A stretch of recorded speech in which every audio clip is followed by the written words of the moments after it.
Welcome, my friends, to another installment of the Cat Daddy Dictionary. I'm very excited about what we have today. I am excited to be amongst friends, and of course, I consider you all my friends. Excuse me. Out, Milk! Out, Milk! Do you not know who I am? And this is tepid! Take it back! Make it again. Where was I? Oh, yes. Happy to be amongst friends. Today we will be talking about the type of cat who has been blamed for most of the bad things in this world, although when you think about it, they don't deserve it, really. Who is this? The Napoleon Cat.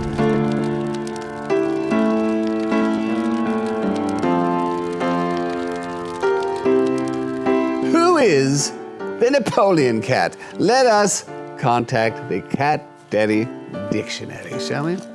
Napoleon? You're supposed to put bookmarks in here. Napoleon Cat.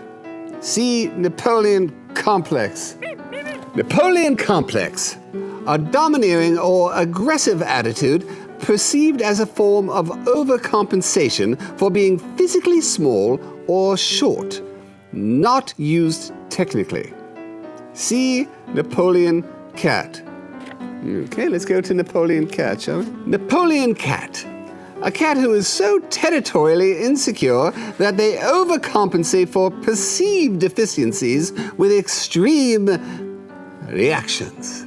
See Napoleon Complex. Okay. Sometimes the dictionary is a little more obtuse than we would like. But I think I understand, and hopefully I will help you to understand what is the Napoleon Complex. No, I have to turn it over to somebody else because I'm a little, we have our days. I mean, sometimes we have bad days just based on the fact that our tea was tepid and made without milk. So the rest of our thinking anyhow, I think that it's best that I abdicate my throne to somebody who is just a little more knowledgeable and maybe thinking a little clearly, more so than I. They do not sit in this chair, is that true? They do. We will have a talk about that as well because this is my throne. I mean, somebody's having a bad day. So as I start to talk about the Napoleon Cat, I want to make sure that we put it in the right bucket here. The bucket is the archetypes of cats, 3 archetypes. I talk about this a lot in all of my books and anytime I teach classes because cat mojo, the concept, is based around a cat's feeling of natural ownership of territory. If I feel like I own it, I'm going to do it in the most socially acceptable way. If I don't feel like I own something, then other things are going to happen. And that's why we have the 3 archetypes. The 3 archetypes of cat.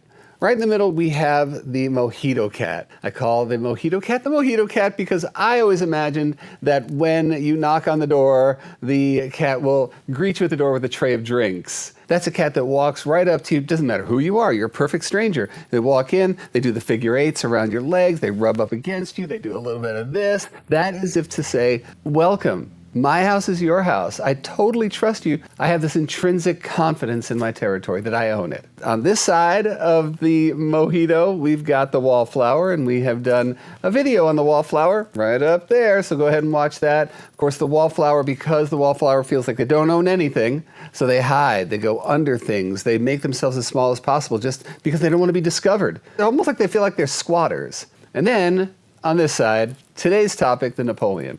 So the Napoleon feels just as disenfranchised, let's say, as the Wallflower, but they express it in a totally opposite way. They over-own, hence the Napoleon complex. I'm going to show you, I'm going to overdo it. And that's what the Napoleon does. That's why you'll see a Napoleon mercilessly chase a Wallflower under the bed every single day, even though the Wallflower said, fine, take it. I'm just a squatter. And he's like, yes, but today you may feel differently, so I'm going to make sure. So now we have the archetypes. That said, intimidation or bullying or any of that is not the only symptom that says my cat is a Napoleon cat. Think about all of the other potential symptoms of feeling under ownership. So that could be that sense of, I got to chase you, I got to beat you up. But what about marking? What about perimeter marking under windows and doors, and making sure cat beds, dog beds, human beds, places where I have to put my scent down because I have to make you know that I own this place, because I don't actually own this place. All of these behaviors are symptoms of Napoleon behavior. What do we do about this? What do we do about the Napoleon? So let's talk about how one becomes a Napoleon cat. There are 3 things to look at. The first one is nature. Genetically, cats are sometimes just wired a little tight. And I'm not saying that in a glib way, but that's sort of almost, for lack of a better word, paranoia can very well just be a part of their makeup. Then the next thing we have is nurture. Their early life experiences, whether they were outside in a colony, whether they were inside with a lot of other cats and they had to compete for resources. If they wanted some of that food, they really had to go get it. So they take that with them wherever they go. And then finally, beyond the nature and the nurture, is the physical. We're talking about pain, discomfort of any kind, a urinary tract infection. I've known cats who straight up act like Napoleons because they have a bad tooth. If your cat is doing anything that they never did before, came out of the blue, and especially if it's something like peeing out of the box, doesn't matter if it's against the wall, under windows, or in bed, or wherever it is, go to the vet. Make sure that they're not experiencing some kind of extreme discomfort that's making them act out. We need to rule that out anyway. But in the meantime, I do want to talk about the part where we understand how they're thinking territorially. You know, if you are that cat sitting around the Alamo going, okay, something's off here, I'm going to have to act out. We have 2 different possibilities. One is the threat from without. There are barbarians at the gate. We have to raise the drawbridge. This is my castle. This is the Alamo. This is my moat. I'm going to build a moat around here. Maybe I should put sharks in the moat. No, pee is just fine. So that is why you will see pee around the perimeters, or scratching on doorways, for instance, is another one of those things where you'll see on every door jamb in the house either pee or scratch marks. It's that way of saying, I don't trust it. This room should be mine, but I just feel like it's not. To paraphrase Joseph Heller in Catch-22, just because you're paranoid doesn't mean they're not out to get you. That's what we will see a lot of times with the threats from without. There actually is a threat from without. If a cat from the neighborhood comes on over, pees on your house, and then walks around, sits on the picnic table in the back and is like, what's up, man? That is a problem, because the way your cat perceives it it's as if there's no window or wall at all. There is no difference. If there are feral cats in your neighborhood, you know me, man, feral power all the way. But if you are feeding those cats on your property, if you are feeding them on your deck or somewhere near where your cat can smell them, move on, man. Move that feeding station away from your house. There are deterrents to keep these cats away from your property, and that's important that they just stop coming around. Move their feeding station safely to a safe place but away from your property, and give your Napoleon a break. I want to talk about one of my own clients, human and cat. The cat's name is Dune. Dune has been known to pee around the house. So suddenly he's peeing in this one very specific spot on the entertainment center. He had never done that before. And in this clip, you see that Dune walks up to that entertainment center, puts his nose down, smells intently, and then this. Oh yeah, the stink face. The Fleming response. He comes up, and honestly, if you don't know what stink face is, yes, there's a video about it right above my left shoulder here. The Fleming response is only activated usually when there's the smell of another animal. That is proof positive that there is something there. Just because Dune is paranoid does not mean something ain't under that entertainment center. What it turned out to be, the hardwood floors, the slats, have air that comes through them from what? Crawl spaces. There's very likely rats in the crawl space. The smell is coming up. He smells it. Napoleon feels like there's a threat and pees right there. Not that his family ever saw him as like an evil villain. They always had empathy for him. But you could see how Dune in a lot of other homes would be banished. Suddenly not be allowed in the living room. Okay, well then I'm going to pee in the bedroom because I got to get towards that area. Okay, now you're not allowed in the bedroom anymore. Slowly, territory getting smaller and smaller and smaller. He's going to act out more and more and more. All we had to do was identify. Now we're going to put a litter box in the area, and yes, we're going to take care of sealing up the crawl space, and the problem's going to be over. Threats from within.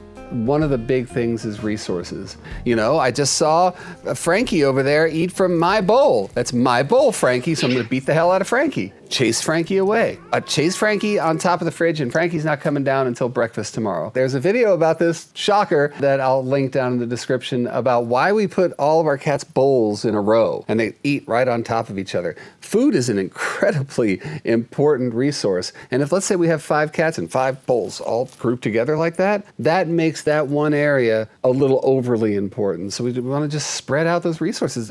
Cats like personal space when they eat, by the way. You wind up like with that jail eating thing, you know, like if you're in jail and you're eating like this, you know. Not been in jail, have you?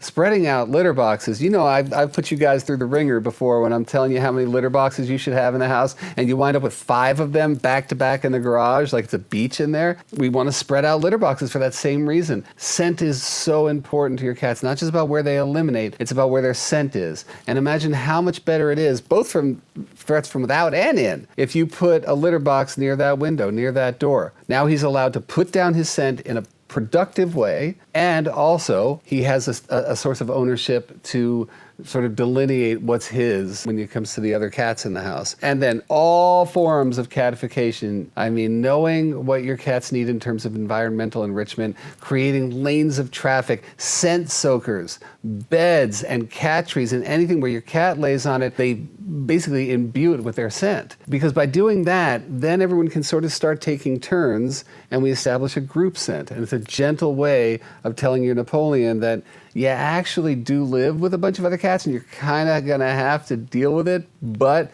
here's a gentle way. I have made many, many videos about catifying space, so please watch the videos that are in the descriptions about catifying and environmental enrichment, and while you're at it, pick up these books.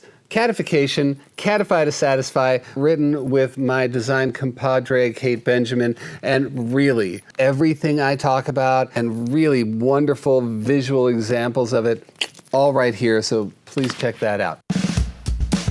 So at the same time that we're sort of increasing the piece by increasing the resources and spreading them out all over the territory, one other thing that we can do is take that sort of built up anxious air in the cat balloon and release it the one way that I have told you guys. Play with your cat, play with your cat, play with your Napoleon cat. Because if you predictably take all of that air out of the balloon, then instead of Napoleon walking around at a 9, play brings that down. Plus, on top of that, it gives your Napoleon something to chase, to catch, to kill, and that's the thing that unlocks the mojito in every cat. Mojo, cat mojo, comes from a sense of being in touch with their raw cat. What am I on this planet to do? I'm here to hunt, catch, kill, and eat. That's it. That's me.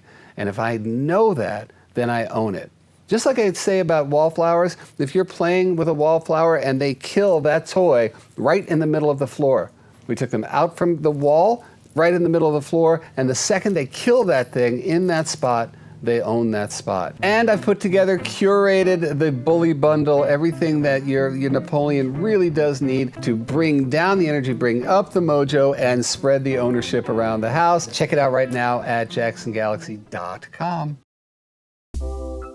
After all this is said and done, and yet your Napoleon is still acting out in outsized ways, I think that somehow along the line, folks came to the conclusion that I don't support psych meds. Couldn't be further from the truth. I think they're great if they're called for. If you've done everything else and you've checked off everything off the list to give your Napoleon more mojo and to reduce their anxiety, and it's not working and they're still acting out, all you have to do is remember, how would it feel to live inside that body? It would probably be really uncomfortable. So we do whatever we can to help them out, and there are medications available. Most likely will help your cat in times like this. The best thing that you can do is find a veterinary behaviorist in your area to determine what the best medication would be, and let's get your Napoleon feeling better.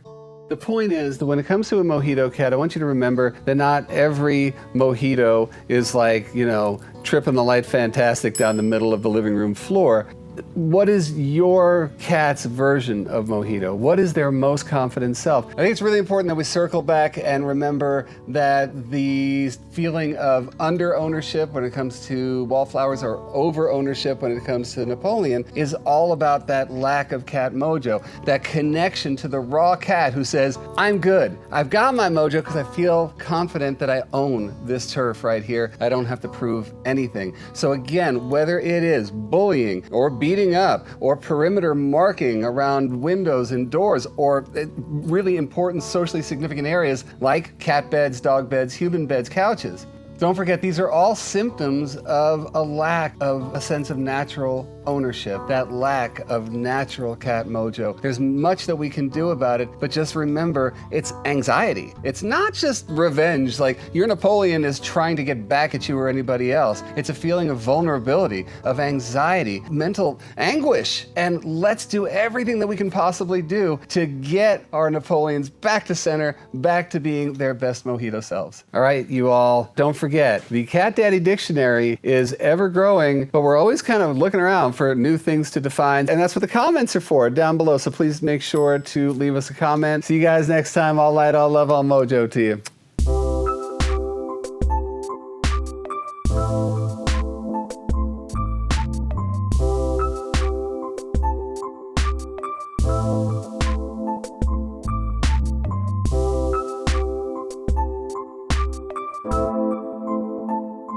Meow.